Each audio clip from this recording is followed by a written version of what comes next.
সুলতান সাহেব, মন্ত্রী সাহেব আপনাকে দেখা করতে বলেছেন।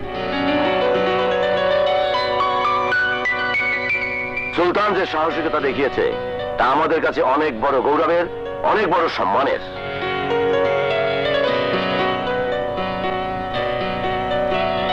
তাই এই বীর সন্তানকে আপনারা ফুলের মালা দিয়ে বরণ করুন।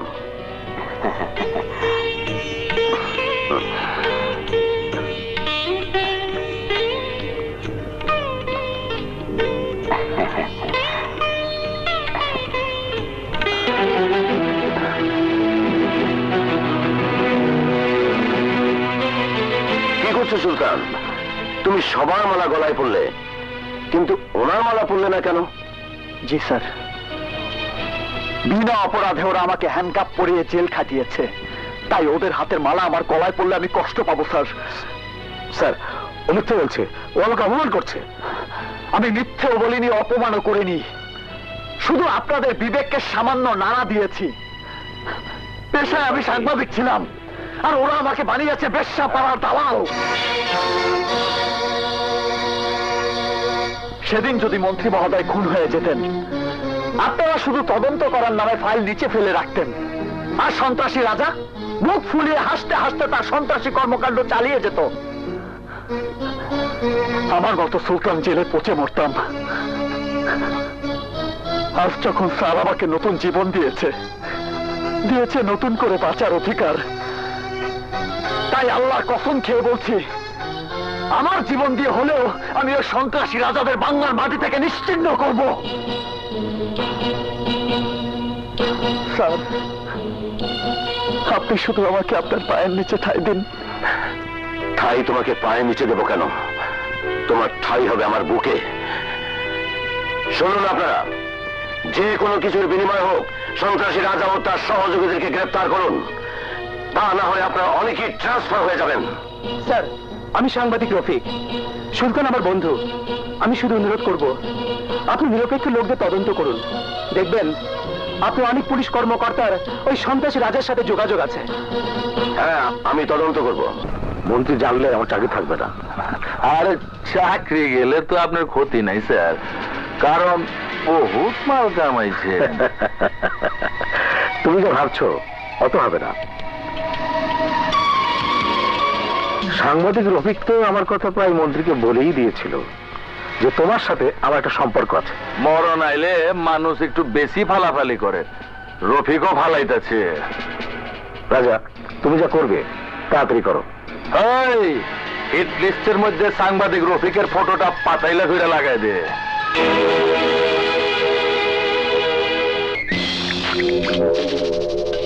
রাজা, আমার স্বামীকে খুন করো না, আমার স্বামীর কোনো দোষ নেই।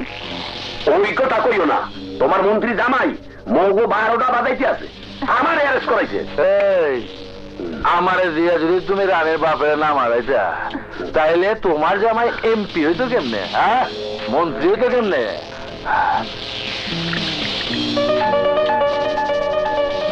আমি অস্বীকার করছি না, তোমাকে আমি অনেক টাকা দিয়েছি, আরো দেব।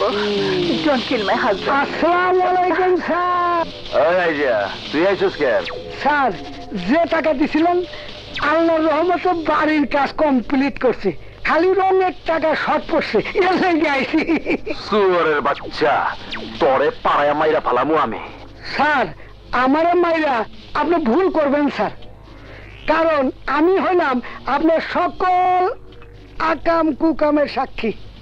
আমারে মারলে রানীমা খুশি হইব, সম্পাদকও খুশি হইব। ঠিকই কইছস দালালের বাচ্চা। সম্পাদক, আপনার এতদিন বাঁচায় রাখা আমার লস।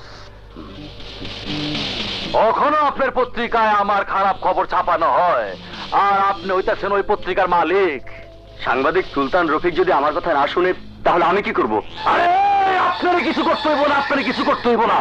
খোদার কসম খায়া কইতাছি, আগামী 7 দিনের মধ্যে যদি 2 হাজার খালাস করবার না পারি, তাহলে নিজের ছুরি নিজের বুকে আনতে মরে যাবো গা। তবু হিজরা হয়ে পয়সা টাকা পারুন না। ওই কালু, যা সবগুলো বাইরে না।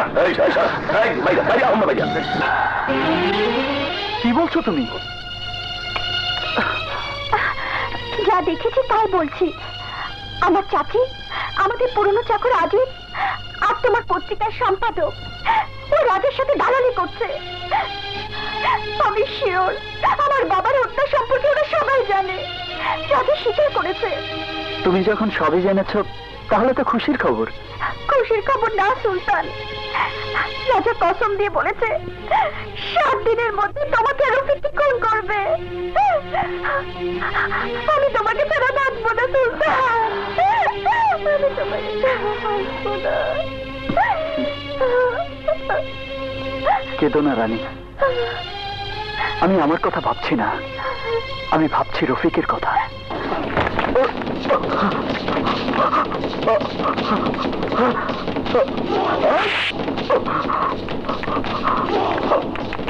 তাও কোথায়?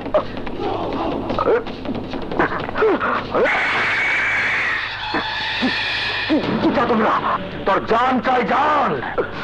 বহুত কথা পত্রিকায় লেখছস, অহন লিখবি কেমনে? অহন লিখবি কেমনে? বাঁচাও, বাঁচাও,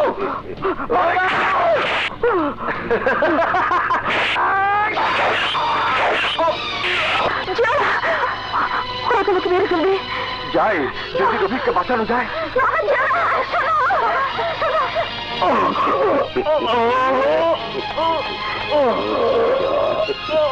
রফিক, রফিক, রফিক।